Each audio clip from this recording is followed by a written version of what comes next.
Bom, nós temos outras informações relevantes, inclusive a respeito da expansão do transporte ferroviário no nosso país. O Brasil tem 30 mil quilômetros de ferrovias. O nosso entrevistado é o professor Paulo Rezende, professor e coordenador de infraestrutura e logística da Fundação Dom Cabral. Professor Rezende, obrigado aqui por atender o jornal Nova Brasil. Eu que agradeço, Heródoto, muito obrigado por nos dar essa oportunidade de mostrar a situação da infraestrutura de transportes no Brasil. Professor, 30 mil quilômetros é uma gota d'água num país tamanho de um continente? Com toda certeza, um fato que explica isso. Nós temos mais de 60% das nossas fronteiras agrícolas sem nenhum quilômetro de ferrovias. O Brasil é, dos países de dimensões continentais, aquele que possui a menor malha logística do mundo. Só para se ter uma ideia, o que nós temos de malha ferroviária logística no Brasil é o que a China construiu nos últimos 10 anos. E colocou em operação nos últimos 10 anos. Isso, agora, 30 mil, Heródoto, é a presença de trilhos, eu diria, mas com cargas passando em cima, não passa de 15 mil. A expansão está diretamente ligada a um projeto de crescimento do país? Deveria estar. Infelizmente, o Brasil, há várias e várias décadas, não possui um projeto de crescimento. Caso contrário, alinhado às questões da infraestrutura, caso contrário, Heródoto, nós deveríamos ter na chamada fronteira agrícola, que eu estou colocando da parte central do Mato Grosso para cima, né? Nós deveríamos ter a presença ferroviária, e não temos. A bem da verdade, nós não temos nenhuma presença hidroviária de monta naquela região. Temos o rio Madeira, onde a navegação a dos granéis agrícolas, ela é constante, ela tem um certo volume interessante, mas fica por aí. Então, nós temos outros grandes rios, como Araguaia, Tocantins, que não transportam, na longa distância, cargas ligadas ao granel agrícola. Isso é uma amostra claríssima de que o Brasil tem, ao longo dos anos, né, ao longo eu diria, dos séculos, colocado a sorte do desenvolvimento e depois nós trazemos a infraestrutura para apoiar. Isso daí não é um alinhamento razoável, mas justamente por falta absoluta de um projeto de país, né, de desenvolvimento do país. A decisão de colocar, então, a carga em cima do caminhão e de pneu foi uma decisão de governos ou foi uma decisão do Estado? Não, foi uma decisão de governo.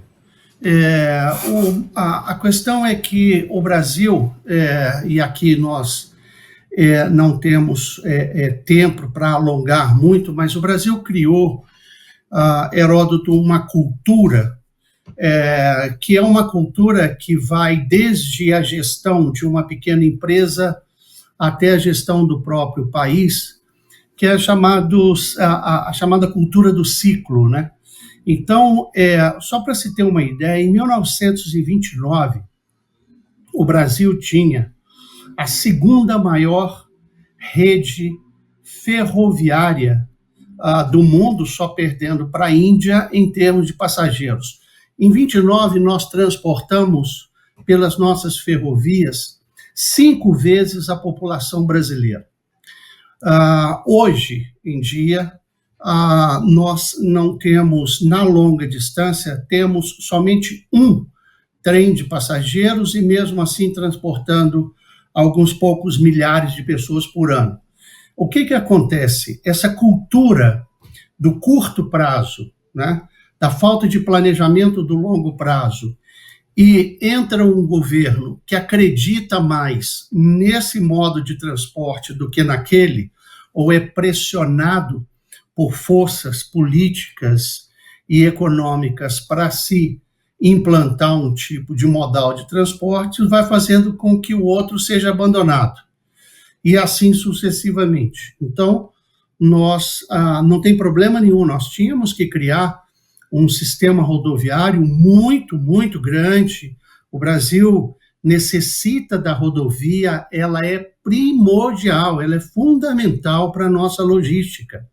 Acontece que um planejamento de longo prazo considera a rodovia, considera a ferrovia, considera a hidrovia, considera a navegação ao longo da costa, né? E o Brasil não. O Brasil substituiu completamente, quase que completamente, a não ser no minério de ferro, as ferrovias por rodovias. Hoje nós temos várias cargas que deveriam estar sendo transportadas na longa distância pela ferrovia, mas nós não temos ferrovia. Então temos que colocar em cima do caminhão. Agora, professor, a maior parte das ferrovias foram ou são estatais. As que eram privadas acabaram se estatizando. Nós não tivemos aí, pelo menos no passado, temos agora, mas no passado não tivemos investimento em capitais privados. Isso também isso também pesou ou não? Pesou demais. Só para você ter uma ideia de número, em 1996, a antiga rede ferroviária federal, a rede ferroviária SA, né? Ela era responsável por praticamente toda a malha ferroviária do Brasil. Ela dava um prejuízo de $1 milhão por dia. Ela tinha cerca de 85% das suas locomotivas, vagões, sem condições operacionais, e ela tinha cerca de 80% da sua malha, dos seus trilhos, sem também nenhuma condição operacional. Então, quando nós privatizamos, concedemos, a partir de 1996, o sistema ferroviário brasileiro, nós concedemos não para que ele melhorasse, mas nós concedemos para tirar um grande peso das costas do governo. Isso daí tem um erro histórico, porque a partir daí nós tivemos sim uma grande evolução nos investimentos ferroviários, mas obviamente naquelas cargas, em primeiro lugar, na primeira década, na carga que dá mais retorno, que é minério de ferro, né? Praticamente abandonando o resto da nossa malha que não transportava minério de ferro. Somente na última década é que nós começamos a entrar mais em outras cargas na ferrovia, e aí sim os investimentos privados estão dando muitos frutos, mas ainda insuficientes, que é justamente no granel agrícola. Eu acredito que se nós trabalharmos novos projetos ferroviários, ou seja, novas infraestruturas, adensando o Brasil um pouco mais dessa oferta ferroviária, principalmente no que tange a granel agrícola, nós poderemos atingir em cerca de 13 anos, 14 anos, uma participação que é hoje em torno de 26%, nós podemos chegar aos 36% nesse período. Mas para isso nós precisamos de ferrovias novas.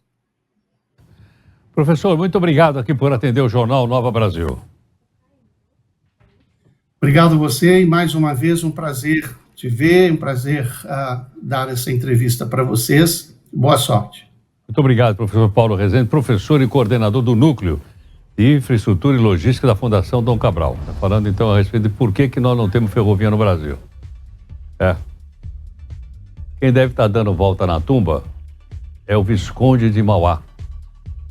construiu a primeira estrada de ferro do Brasil lá no Rio de Janeiro, que acho que do Porto até Petrópolis, e depois construiu a estrada de ferro que pegava o café no interior de São Paulo, Jundiaí, aquela região, e levava para a posição chamada Estrada de Ferro Santos a Jundiaí.